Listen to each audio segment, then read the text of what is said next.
जय श्री राधे गोविंद श्री हरिवंश। हमारी किशोरी जी हम सब पर अपनी कृपा बनाए रखें। आज हम इस वीडियो में माघ मास महात्म्य अध्याय 9 सुनेंगे, जिसमें यमदूत विकुंडल को एकादशी का महत्व और संतों की सेवा का फल बताते हैं।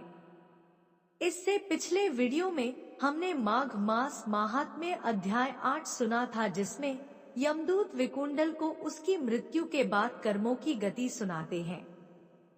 यमदूत कहने लगा कि जो कोई भी एकादशी के व्रत को करता है वह दुखों को प्राप्त नहीं होता। मास की दोनों एकादशी पर भगवान विष्णु के निमित्त व्रत पूजा जाप करना ही चाहिए। जब तक मनुष्य इन दिनों में व्रत नहीं करता उसके शरीर में पाप बने रहते हैं। हजारों अश्वमेध यज्ञ, सैकड़ों वाजपेयी यज्ञ एकादशी व्रत के 16वें भाग के बराबर भी नहीं है। एकादशी के दिन व्रत करने से 11 इंद्रियों से किए सब पाप नष्ट हो जाते हैं। गंगा, गया, काशी, पुष्कर, कुरुक्षेत्र, यमुना, चंद्रभागा कोई भी एकादशी के तुल्य नहीं है। एकादशी के दिन व्रत करके मनुष्य वैकुंठ लोक को प्राप्त करता है। एकादशी को व्रत और रात्रि जागरण करने से माता पिता और स्त्री के कुल की 10-10 पीढ़ियां उद्धार पाती हैं और सब भगवान के निकट रहते हैं। बाल, युवा और वृद्ध सब तथा पापी भी व्रत करने से नरक में नहीं जाते। इसके आगे यमदूत कहता है कि हे वैश्य, मैं सूक्ष्म में तुमसे नरक से बचने का धर्म कहता हूँ।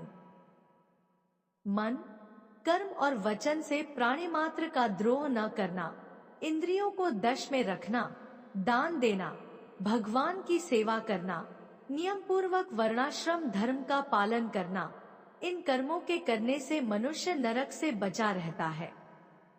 स्वर्ग प्राप्त करने की इच्छा से मनुष्य गरीब भी हो तो भी जूता, छतरी, अन्न, धन, जल कुछ न कुछ दान देता रहे। दान देने वाला मनुष्य कभी यम की यातना को नहीं भोगता तथा दीर्घायु और धनी होता है। बहुत कहने से ही क्या अधर्म से ही मनुष्य बुरी गति को प्राप्त होता है।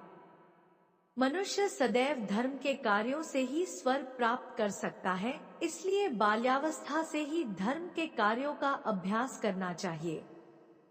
ये सब सुनकर बड़े प्रसन्न होकर विकुंडल कहने लगा, हे यमदूत, तुम्हारे वचनों से मेरा चित्त अति प्रसन्न हुआ है, क्योंकि सज्जनों के वचन सदैव गंगाजल के समान पापों का नाश करने वाले होते हैं। उपकार करना तथा मीठा बोलना सज्जनों का स्वभाव ही होता है। जैसे अमृत मंडल चंद्रमा को भी ठंडा कर देता है। अपनी बड़ी कृपा करी जो मुझे कर्मों की गति का ज्ञान दिया। अब कृपा करके यह भी बतलाइए कि किस प्रकार मेरे भाई का नरक से उद्धार हो सकता है।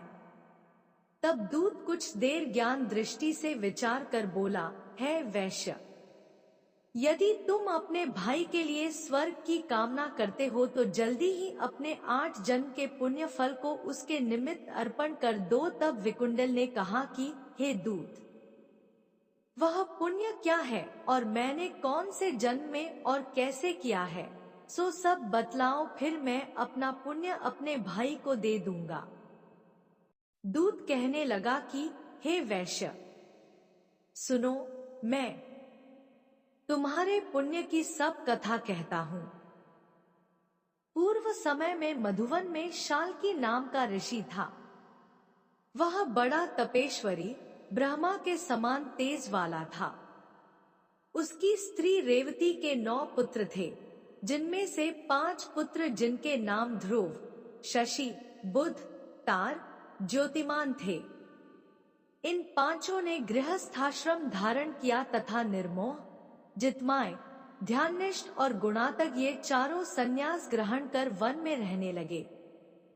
वे लोग किसी भी प्रकार के अवगुण से बहुत दूर थे और पत्थर और सोने को समान समझते थे। जो कोई अच्छा या बुरा उनको अन्न देता वही खा लेते और कोई कैसा ही कपड़ा दे देता उसको ही पहन लेते।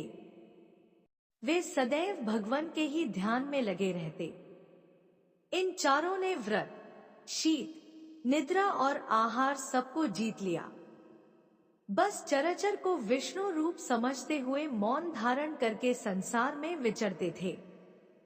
ये चारों महात्मा एक समय तुम्हारे घर आए। जब तुमने मध्याह्न के समय भूखे प्यासे इनको आंगन में देखा तो तुमने गदगद कंठ से आंखों में आंसू भरकर इनको नमस्कार करके इनका बड़ा आदर सत्कार किया।